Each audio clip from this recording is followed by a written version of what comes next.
Amin. Iya, beri tepuk tangan Maria buat Tuhan kita Yesus Kristus. Puji Tuhan, silakan duduk. Puji Tuhan, selamat pagi Bapak Ibu dan Saudara yang dikasihi Tuhan, Shalom semuanya. Kita bersyukur karena pagi ini kita boleh dipertemukan dalam ibadah kita. Dan saya percaya ketika kita ada di tempat ini, biar itu semuanya bukan karena rutinitas kita, tetapi kita datang karena memang kita rindu untuk menikmati kasih Tuhan di dalamnya. Amin. Baik itu oleh pujian maupun oleh firman Tuhan. Pagi ini kita akan bersama-sama untuk mendengarkan firman Tuhan, yang mana saya bicara tentang karakter yang dikuasai Roh Kudus.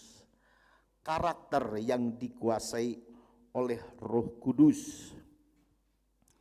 Karakter dalam Kamus Bahasa Indonesia yaitu tabiat, sifat, kejiwaan, akhlak atau budi pekerti yang membedakan seseorang. Itu menurut Kamus Bahasa Indonesia. Lalu apa itu artinya? Lalu apa itu karakter? Karakter adalah seperangkat sifat yang selalu dikagumi, menjadi tanda-tanda kebaikan, kebajikan, dan kematangan moral seseorang. Saya rindu karakter yang baik tentunya. Karakter yang betul-betul menjadi kerinduan bagi kita untuk kita miliki, itu ada dalam kendalinya Roh Kudus. Amin. Amin. Saya percaya ketika karakter kita baik, ya, dan kebajikan yang nyata dalam kehidupan kita, dan itu dikendalikan oleh Roh Kudus, saya percaya itu akan mendatangkan perkara-perkara yang lebih baik lagi dalam kehidupan kita. Amin. Karakter, ada karakter yang jahat, yang tidak baik. Tapi tentunya pagi hari ini kita berbicara tentang karakter yang baik, ya. Dan saya percaya setiap kita merindukan hal itu. Betul enggak? Betul enggak? Kalau kita punya anak, kita pingin anak kita baik, karakternya baik, dan hidupnya terus ada dalam kebenaran. Kalau kita punya mantu, waduh, pasti kita pingin mantu kita yang baik. Betul enggak? Siapa yang sudah membantu? Oh, bagus membantu ya, bagus.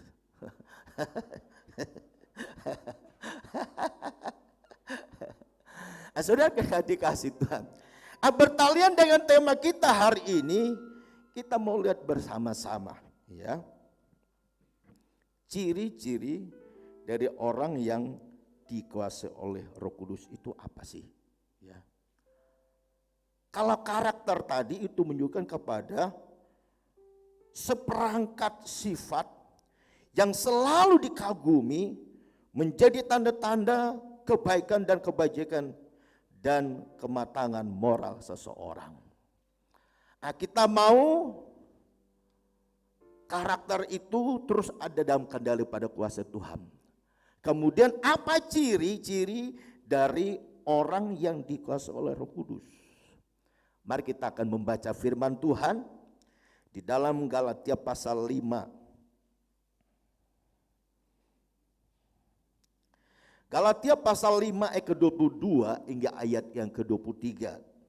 Tentunya Bapak Ibu mungkin sudah sebagian memahami, mengerti ayat apa di situ, ya. Galatia pasal 5 ayat ke-22 hingga ayat yang ke-23.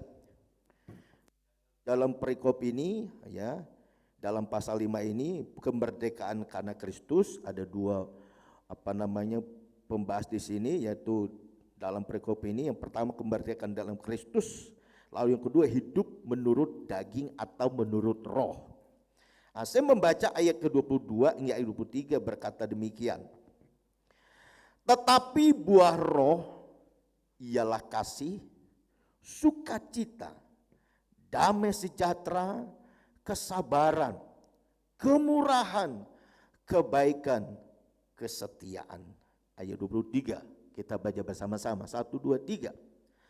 Kelemah lembutan, penguasaan diri, tidak ada hukum yang menentang hal itu. Katakan amin.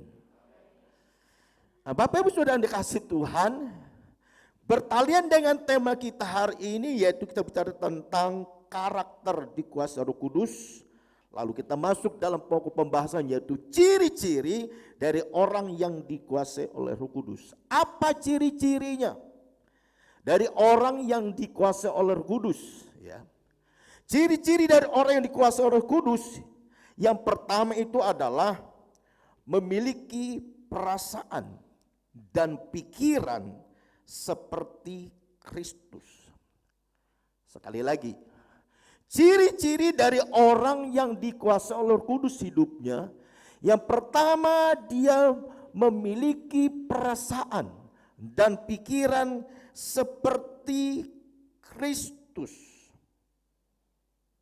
Di dalam Filipi pasal yang kedua, ayat yang kelima berkata demikian. Filipi pasal yang kedua,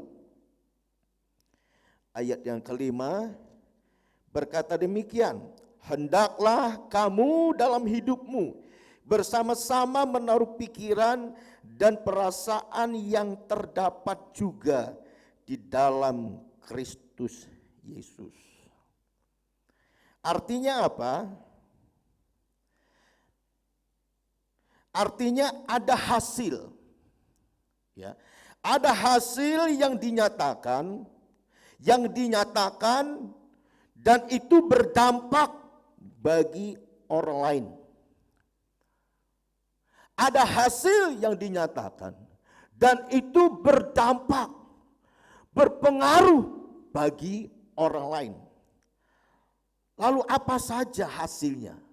Lalu apa saja hal yang dinyatakan di dalam kehidupan orang yang memiliki perasaan dan pikiran Kristus? Kita lihat yang pertama, sudah dikasih Tuhan, hasilnya adalah yang dinyatakan yang itu berdampak bagi orang lain. Di antaranya adalah memiliki hati yang penuh dengan belas kasihan seperti Kristus. Memiliki hati yang penuh dengan belas kasihan seperti Kristus. Lalu yang kedua, ia rendah hati. Bagian daripada buah Roh Kudus, ya sabar ya. Ia tidak sombong. Ya. Lalu yang ketiga, ia tidak egois, tidak mementingkan diri sendiri. Ia juga peduli terhadap orang lain. Artinya ia tidak hanya memikir diri sendiri, tetapi ia mau berbagi. Jadi ini hasilnya yang nampak, yang bisa memberikan pengaruh bagi orang lain, bagi orang-orang yang hidupnya dipenuhi Roh Kudus. Yaitu yang pertama, ia memiliki perasaan, pikiran seperti Kristus miliki. Lalu apa itu? Ia punya hati yang penuh dengan belas kasihan. Amin. Ia tidak sombong. Ia tidak memikirkan diri sendiri. Ia tidak egois. Ia juga mau peduli terhadap orang lain. Nah, ini saudara yang dikasih Tuhan yang perlu ada dalam kehidupan kita sebagai gereja Tuhan, sebagai orang yang percaya kepadanya. Apalagi mulai tanggal 26 kita ada doa dalam rangka doa 10 hari Pentakosta. Setelah itu nanti kita akan doa selama kurang lebih 10 hari. Materinya sudah disiapkan, ya. Dan itu disampaikan oleh hamba Tuhan, khususnya orang-orang yang ada di lingkungan gereja Betel Indonesia. Oleh karena saya berharap supaya dalam doa 10 hari Pentakosta nanti jemaat tetap antusias mengikutinya. Amin. Amin. Sebab apa? Sebab Roh Kudus itu penting dalam kehidupan kita sebagai gereja Tuhan. Kita tidak bisa melayani hanya kekuatan kita sendiri. Orang bisa melayani dengan skillnya dan kemampuannya dia yang dia miliki. Tapi tanpa Roh Kudus yang bekerja kehidupan kita, pelayanan kita itu hampa dan kering. Tapi ketika ada Roh Kudus, pada Roh Kudus yang memimpin, ketika Roh Kudus menguasai kehidupan kita, saya percaya pelayanan yang kita lakukan ada dampak yang dapat dinyatakan melalui kehidupan kita. Amin. Amin. Apa itu tadi? Yang pertama, dia memiliki hati penuh belas kasihan. Sesuatu yang nampak kan, yang orang lain bisa rasakan. Rendah hati, nggak semua orang bisa memiliki rendahan hati. Kita bangga punya presiden kita Joko Widodo. Ya. Saya sebagai rakyat biasa yang mau bicara, bukan membanding-bandingkan pemimpinan dulu, bukan. Ya. Tapi kalau kita lihat kepemimpinan beliau, boleh saya katakan menyentuh rakyat biasa. Ya. Dia bisa berinteraksi dengan siapa saja. Pakaiannya, pada dia nggak kurang-kurang ya. Kemana-mana dia punya pakaian apa tuh? Khasnya Pak Jokowi. Hem putih loh. Kemana-mana. Seperti nggak punya pakaian, tapi itu kesederhanaan. Padahal kurang apa? Dia mau lakukan apa sebagai seorang nomor 1 Indonesia? Dia bisa berbuat apa saja. Tapi ketika dia menjadi seorang pemimpin, orang nomor 1 Indonesia, ia tidak menggunakan kesempatan itu untuk memperkaya diri. Tapi dia tetap sederhana dan ia tidak sombong. Kemanapun, orangnya biasa. Ya. Saya sebagai rakyat biasa, ya saya bangga juga punya presiden yang bisa berinteraksi dengan rakyat biasa.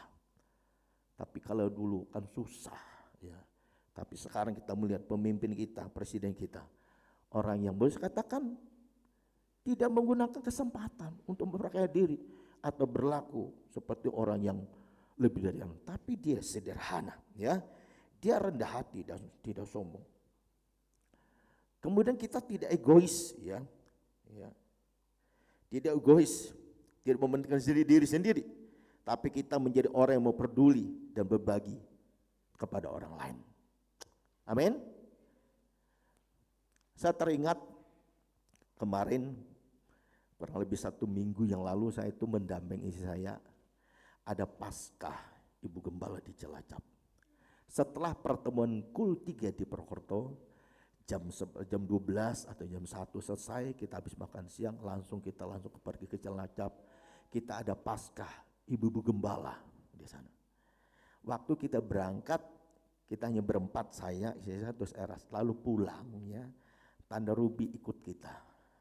Ketika Tanda Ruby ikut kita, dia banyak bercerita. Ketika dia meneruskan pelayanan yang dipercaya kepadanya setelah Om Ruby meninggal. Ketika Om Ruby meninggal, dia dipercaya untuk menangani GB Haleluya, Menjenang, kemudian Sada Bumi. Gereja-gereja ini perlu direnovasi. Purwokerto sudah direnovasi, Menjenang akan direnovasi dengan biaya yang cukup besar, termasuk Sada Bumi. Ketika dalam kondisi itu dia bilang begini, Tuhan, aku tidak mampu, ini pekerjaan yang besar, ini pekerjaan yang berat, saya enggak bisa Tuhan. Dia bilang begini, saya berlutut, saya menangis, Tuhan, ini proyek besar yang harus direnovasi, duitnya dari mana? Nah, duitnya dari mana? Purwokerto saja uangnya sudah besar, banyak dikeluarkan untuk renovasi. Menjenang lagi jumlahnya, hampir 300 juta sekian. Sada Bumi 200 juta sekian. Dia bilang, Tuhan aku gak sanggup. Ketika dia berdoa, merendahkan diri bawah kaki Tuhan, minta tuntunan Tuhan, tiba-tiba Tuhan bilang begini, ya. Dia bilang begini, itu jelas Tuhan ngomong dengan saya, dia bilang begini, itu bukan rumahmu, itu rumahku. Karena itu rumahku, maka aku bertanggung jawab atas rumahku. Kamu gak usah takut, aku sudah sediakan orang-orang yang akan menopang pekerjaanku. Ketika dia dengar suara itu, dia menangis, Tuhan terima kasih. Tapi siapa orangnya Tuhan? Menjenang hanya di tangan hanya cuma berapa orang. Dengan jumlah sekian ratus juta. Ada berapa anak Tuhan bilang begini, tante gak usah pusing, itu kita yang menanggung semua biayanya. Kurang lebih 300 juta lebih. Amin. Sada bumi kurang lebih waktu itu dianggarkan 200 juta sekian. Dipres lagi akhirnya semakin turun 100 juta sekian lebih. Tuhan, uangnya belum ada. Tiba-tiba waktu Tante Ruby mau tidur, dia teringat salah satu anak Tuhan yang biasanya berteman dengan Om Ruby. Kalau punya proyek pembangunan gereja Tuhan, dia selalu bilang begini, Rob, nanti kalau ada proyek gereja mau kamu ngomong dengan saya ya. Saya akan support. Waktu menjenang, dia tidak kirim uang. Setelah sada bumi, dia telepon. Lalu Tante Ruby bilang begini, kasihlah namanya A. Keluarga A misalnya. Katanya kamu dulu mau kasih bantuan renovasi menjenang, kok belum dikirim? Lalu dia bilang begini, apa belum saya kirim? Kayaknya sudah, belum, buktinya aja belum ada. Terus sekarang gimana? Sekarang saya mau bukan ini garap yang sada bumi. Lalu anak Tuhan itu bilang begini, oke tante, malam ini saya transfer untuk sada bumi, transfer 50 juta. Amennya kayak belum makan aja. Aduh. Bagi seorang pembicara begini ya saudara, kalau responnya cuma gini kayaknya tambah lemes loh saya. Ya, Ko Hendro yang biasa pelayan bersama saya melihat orang kayak gini nih, jangan dengar apa orasi, ngerti apa enggak sih gitu loh. Harusnya tuh pada waktu saya dengar kata 50 juta itu tadi saudara langsung sambar. Amin. Amin. Saya berdoa, saya berharap kepada kita semua jemaat Tuhan Gebudung Padang. Ya, ciri orang yang dikuasai Roh Kudus. Yang pertama tadi, dia memiliki perasaan dan pikiran seperti Kristus. Artinya apa? Ada sesuatu yang keluar. Ada sesuatu yang nampak. Yang orang lain rasakan. Melalui kehidupan saudara saya. Amin. Apa itu? Saudara menjadi pribadi yang rendah hati. Apa itu? Saudara menjadi orang yang suka untuk berbagi dan memberi. Kenapa? Kasih Kristus ada di depan kita. Apa itu? Saudara, saya tidak menjadi orang egois, tapi menjadi orang yang berbagi kepada siapapun, termasuk pekerjaan Tuhan. Amin. Saya bersyukur pada waktu Paskah kemarin. Ya, refreshing Paskah jemaati kita ya. Saya terus terang saja, biasanya kalau ada momen-momen tertentu saya akan menghubungi beberapa jemaat Tuhan. Ini kita ada acara ini, kira-kira mau beri apa nih? Tapi karena kemarin itu berbareng dengan apa namanya itu? Saudara kita apa? Lebaran. Betul enggak? Kan biasanya Bapak Ibu kan kasih bingkisan kepada anggota karyawan saudara. Saya mau ngubung siapa? Betul-betul enggak kepenak rasanya. Makanya saya jauh-jauh hari bilang begini, Paskah kita semuanya gratis. Amin. Gratis. Tapi ujung-ujungnya yang penting di Paskah nanti ada persembahan. Kan enggak enak sih. Tapi saya percaya ketika kita sudah menyadar kasih Tuhan, aduh persembahan berapa sih? Tapi sepuji Tuhan ada berapa jemaat Tuhan yang berikan ya spontanitas, ada bingkisan dan sebagainya.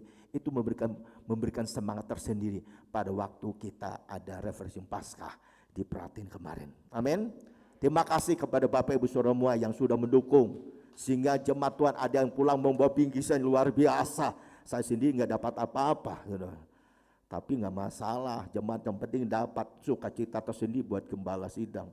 Ya, saya pulang cuma dikasih seikat sayur banyak. Waduh, ada buah apa tuh dikasih seprentengan gulungan saya. Wah, udah bilang nggak masalah saya bak ini. Tapi itu nggak saya makan sendiri. Makannya kapan? Doa puasa Sabtu, disuruh makan. Waduh, jadi berkatnya tidak hanya di sendiri, tapi berbagi buat online. Amin. Jadi saudara udah kasih Tuhan, jadi apa penerapannya bagi kita sekalian dalam poin yang pertama ini?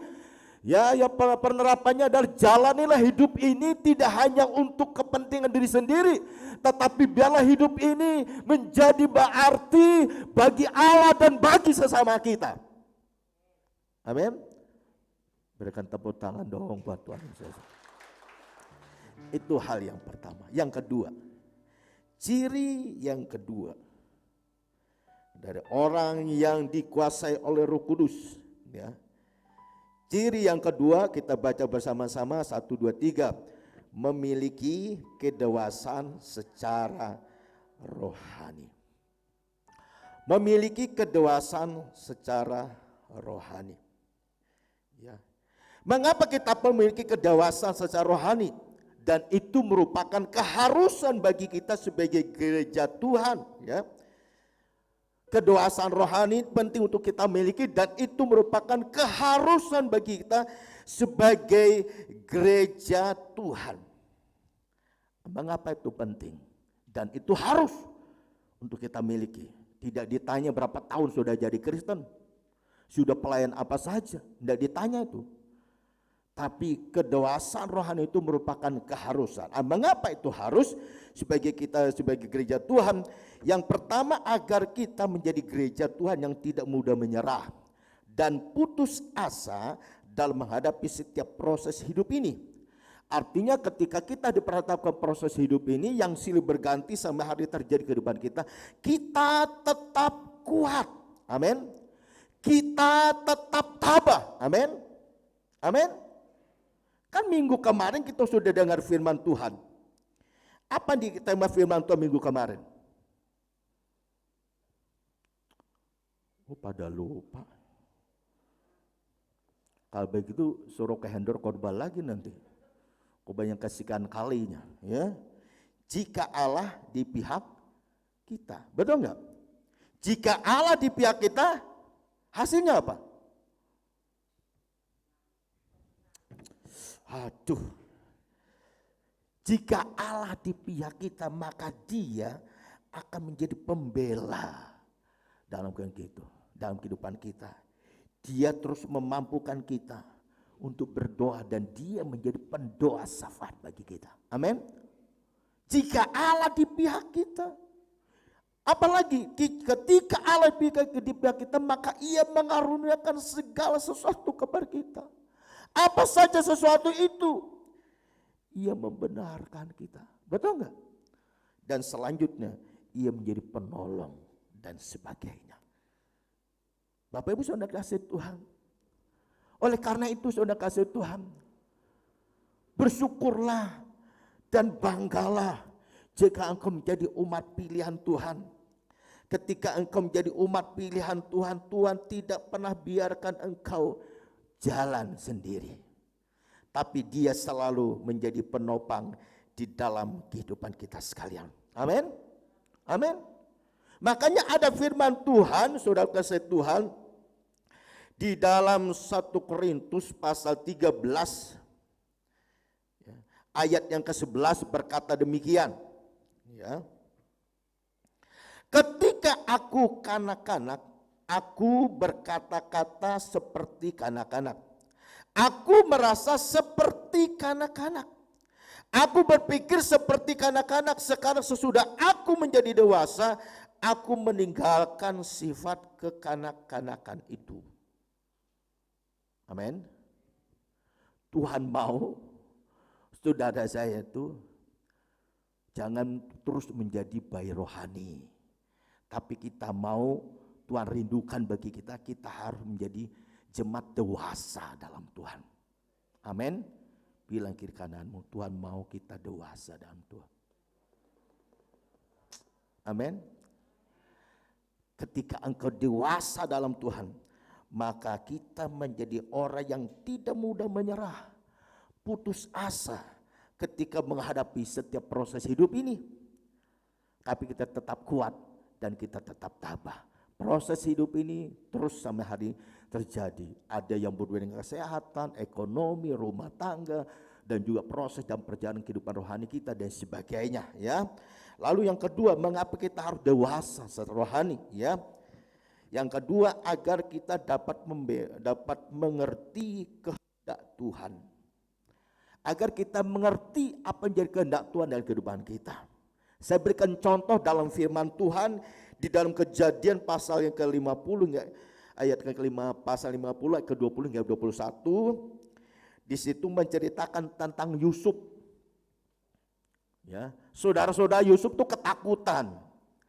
Takut Yusuf tuh nanti balas dendam apa yang terjadi. Ya. Karena saudara-saudara Yusuf sudah memperlakukan Yusuf yang tidak manusiawi.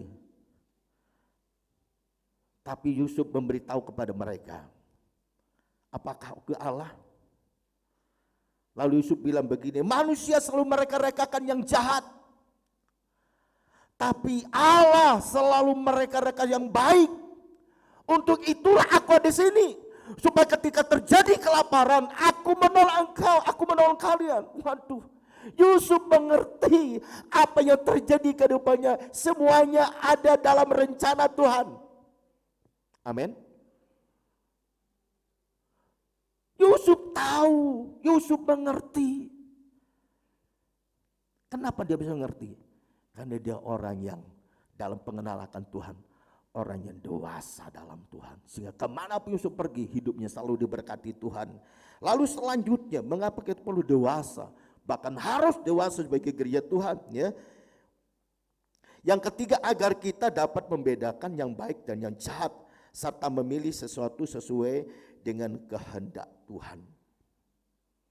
Kita bisa membedakan yang baik dan jahat, lalu kita memilih segala sesuatunya dengan kehendak Tuhan. Roma pasal yang ke-12 ayat kedua dan sebagainya. Berubah hidup kita berubah, ya.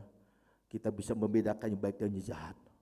Hidup kita betul-betul mengalami suatu pembaharuan yang Allah kerjakan dalam kehidupan kita. Lalu selanjutnya, mengapa kita perlu dewasa di dalam Tuhan, ya? Yang selanjutnya, agar kita selalu mencari dan memikirkan perkara-perkara di atas, artinya hal rohani dan kekal, di mana Kristus ada di sana, ya. Di mana Kristus ada di sana. Kalau tidak salah dalam Kolose 1 ayat 3 ayat 1 hingga 2, carilah perkara yang di atas, di mana Kristus ada duduk di sebelah kanan Allah, dan pikirkanlah perkara yang di atas dan bukan yang di bumi. Jadi Bapak dan Saudara dikasih Tuhan, untuk bisa berpikir perkara yang di atas, perkara yang kekal, di mana Kristus ada di sana duduk di sebelah kanan Allah Bapa. Saudara, saya perlu menjadi gereja Tuhan yang dewasa rohaninya. Amin. Bertumbuh dewasa secara rohani. Dan itu merupakan keharusan. Tuhan mau supaya gerejanya tidak menjadi baik rohani terus, tapi Tuhan mau kita menjadi gereja yang sehat, gereja yang bertumbuh, gereja yang melakukan apa yang menjadi perintahnya, dan gereja yang bertabak dan menjadi terang dan garam dunia. Amin. Dan itu dituntut jadi gereja yang dewasa. Amin. Itu yang Tuhan mau. Kalau kita tidak jadi gereja dewasa, dikit-dikit kita menyerah, dikit-dikit kita putus asa, dikit-dikit kita lalu kecewa. Seringkali ketika kecewa kita nggak mau datang ibadah. Kalau tidak ibadah kita mau datang kepada siapa? Ini saatnya yang indah bagi kita untuk menikmati kasih Tuhan, membawa kita untuk bertumbuh dalam Tuhan. Amin. Amin. Apalagi di masa pandemi ini, kita bersyukur tidak seperti tahun yang lalu. Kondisi sudah aman.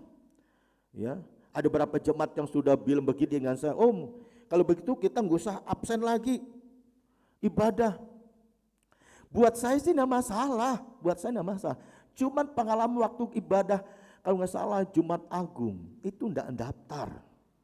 Akhirnya datangnya lumayan, akhirnya kebingungan kursinya.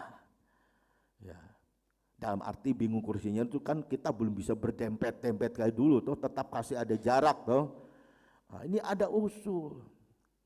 Om gimana nih, nggak usah daftar. Saya bilang, saya sharing sama RD, daftar aja dulu Om, cuma ditambah kuotanya aja, supaya nanti kalau beludak kan kita tidak bingung. Buat saya sih, saya senang-senang saja, jemaat datang luar biasa saya senang. Tapi tetap prokes itu tetap kita jaga, amin. Amin.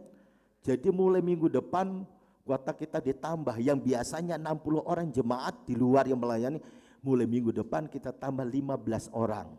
Jadi 75 orang. Amin. Ya. Kursinya agak dipepet dikit.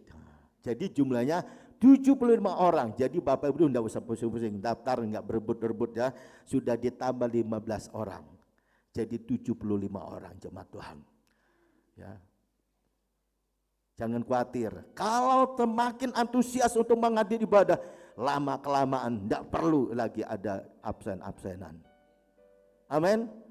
Ya, saya kan dikomplain berapa orang. Saya bilang begini, saya bukan enggak mau, Bapak enggak perlu daftar, bukan enggak mau kalau enggak daftar tuh bukan begitu maksud saya. Tetap daftar tapi jumlahnya tambah. Kalau orang lain kan gerejanya besar, contohnya Prokoto sekarang juga enggak perlu daftar. Makanya berdoalah supaya nanti kita tempatnya lebih luas, jadi ibadah itu enggak perlu daftar lagi. Amin. Amin. Tepuk tangan dulu buat Tuhan kita Yesus Kristus. Yang terakhir bagian keempat, mengapa kita perlu menjadi gereja dewasa dan itu harus menjadi yang Tuhan inginkan bagi kita ya. Yang keempat, agar kita berubah ya, agar kita berubah meninggalkan hal-hal yang buruk dan menjadi pribadi yang baik serta bertanggung jawab. Paulus berikan nasihat kepada Timotius supaya jadilah teladan bagi orang percaya. 1 Timotius pasal 4 ayat ke-12 dan seterusnya. Sekalipun kamu muda, tapi kamu harus jadi teladan. Ya. Harus jadi teladan dalam hal apa? Dalam hal kepercayaan atau dalam hal perkataanmu, tingkah lakumu, kasihmu, dan kesetiaanmu dan kesucianmu.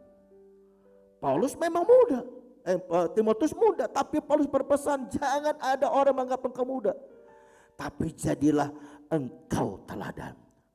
Maka dari itu saudara saya sebagai gereja Tuhan harus dewasa. Dan itu menjadi kerinduan hati Tuhan. Supaya apa? Supaya saudara saya menjadi teladan, menjadi berkat dan menjadi saksinya Tuhan. Amin. Amin. Lihat kiri kanan bilang gini, itu Tuhan mau buat kita semuanya jadi dewasa. Amin. Di dalam Tuhan. Itu yang Tuhan mau bagi kita semuanya. Lalu yang terakhir, yang ketiga. Yang ketiga ciri dari orang yang dikuasai oleh Roh Kudus. Yang ketiga kita baca bersama-sama. 1, 2, 3. Memiliki karakter unggul. Unggul itu artinya apa? Lebih tinggi, lebih baik, cakap, kuat, awet dan sebagainya. Itu kalau menurut kamus bahasa Indonesia, unggul itu lebih baik, ya, lebih tinggi, lebih baik, cakap, kuat dan awet dan sebagainya. Ya. Tuhan mau kita ini memiliki karakter yang unggul, baik, di atas rata-rata, amin.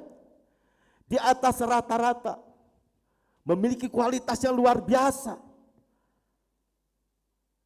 Dan itu Tuhan inginkan dalam kehidupan kita, ya, cakap, awet dan sebagainya, ya.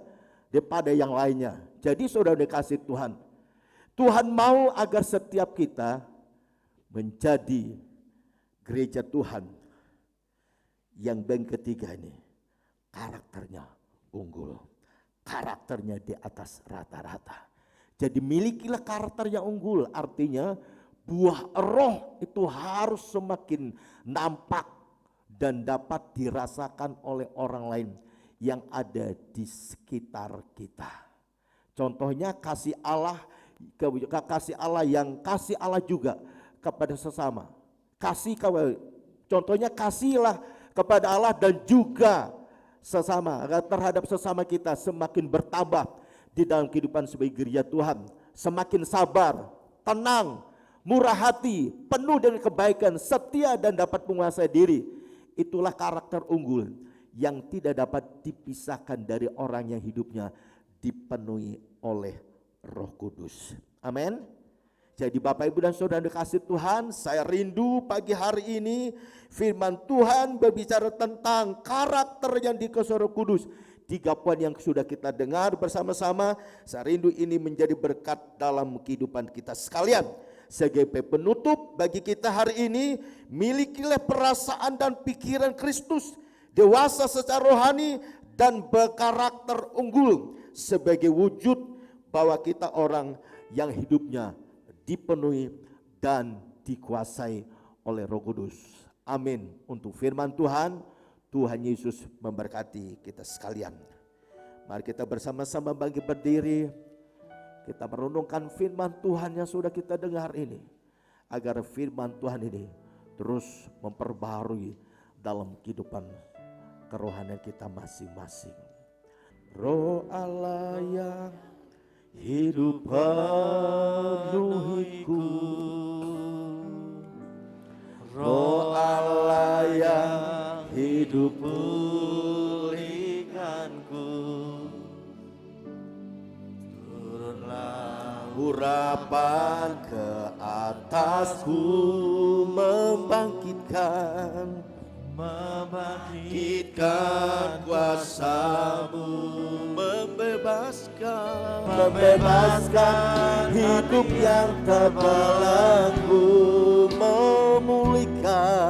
memulihkan hati mereka yang terluka,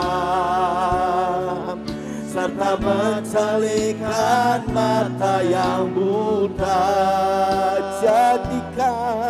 Jadikan hidupku alat-Mu, dipenuhi urapan baru, menyatakan kebesaran kuasa-Mu. Katakan membebaskan hidup yang terbelenggu, memulihkan hati mereka yang terluka, serta mencelikan mata yang buta. Jadikan hidupku alat-Mu, dipenuhi urapan baru, menyatakan kebesaran kuasa-Mu. Katakan dari awal, Roh Allah yang hidup penuhiku, Roh Allah yang hidup penuhiku, Roh Allah yang hidup pulihkanku, turunlah urapan ke atasku, membangkitkan kuasa-Mu, membebaskan hidup yang terbelenggu, memulihkan hati mereka yang terluka,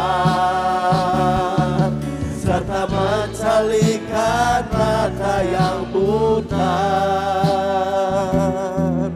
Jadikan hidupku alat-Mu, dipenuhi urapan baru, menyatakan kebesaran kuasa-Mu. Katakan sekali lagi, membebaskan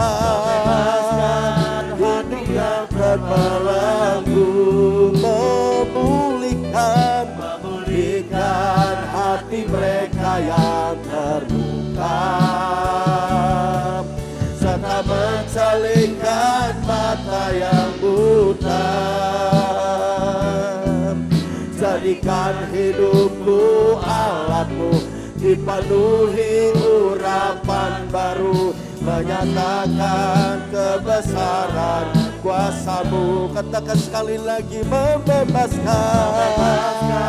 hidup yang terbelenggu, memulihkan hati mereka yang terluka, serta mencelikan mata yang buta.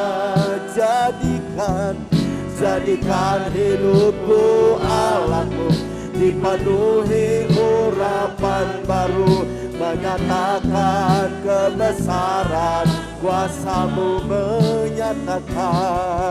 menyatakan kebesaran Kuasa-Mu menyatakan kebesaran kuasa-Mu.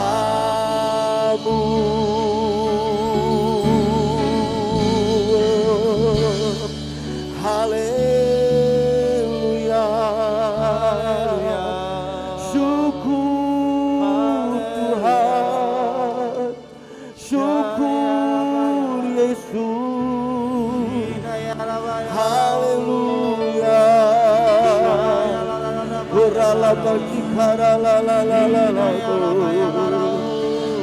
Allah yang hidup, Roh Allah yang hidup, penuhi kami.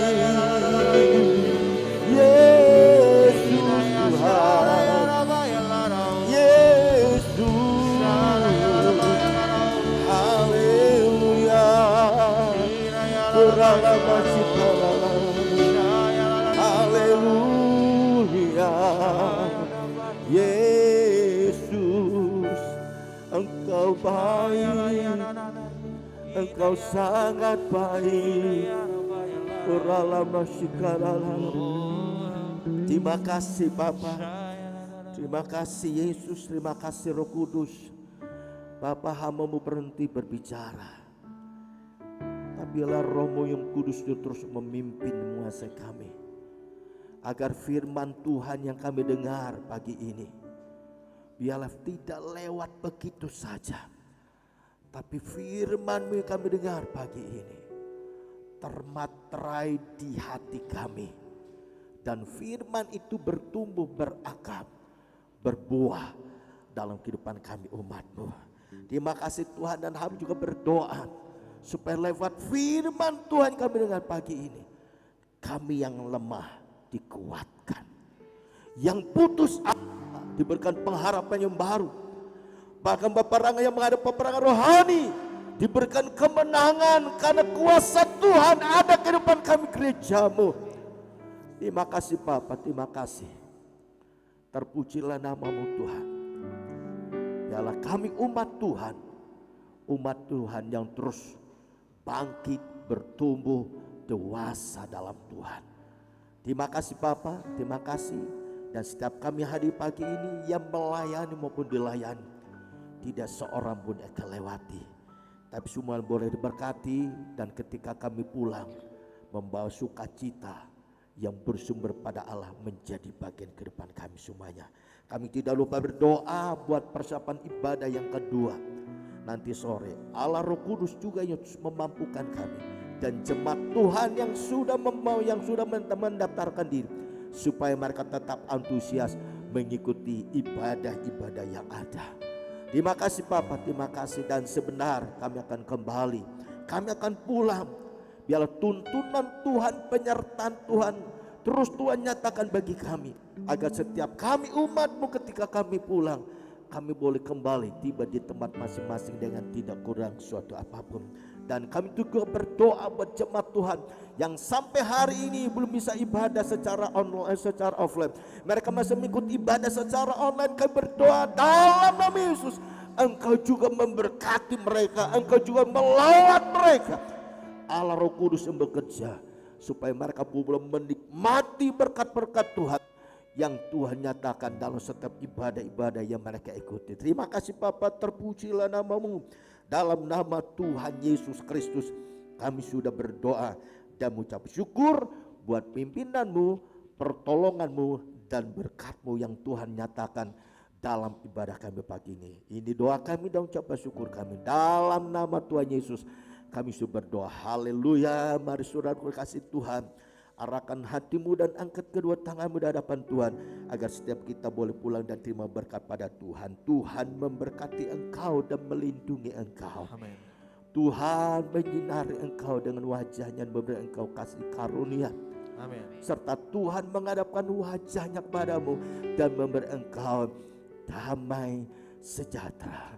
Sekarang sudah dikasih Tuhan, pulanglah dan terimalah berkat dari Allah Bapa, kasih sayang di dalam Tuhan kita Yesus Kristus, serta persekutuan di dalam kuat kuasa Roh Kudus menyertai kita sekalian mulai saat ini sampai Maranatha. Yang percaya dan berkati Tuhan kita berkata, amin.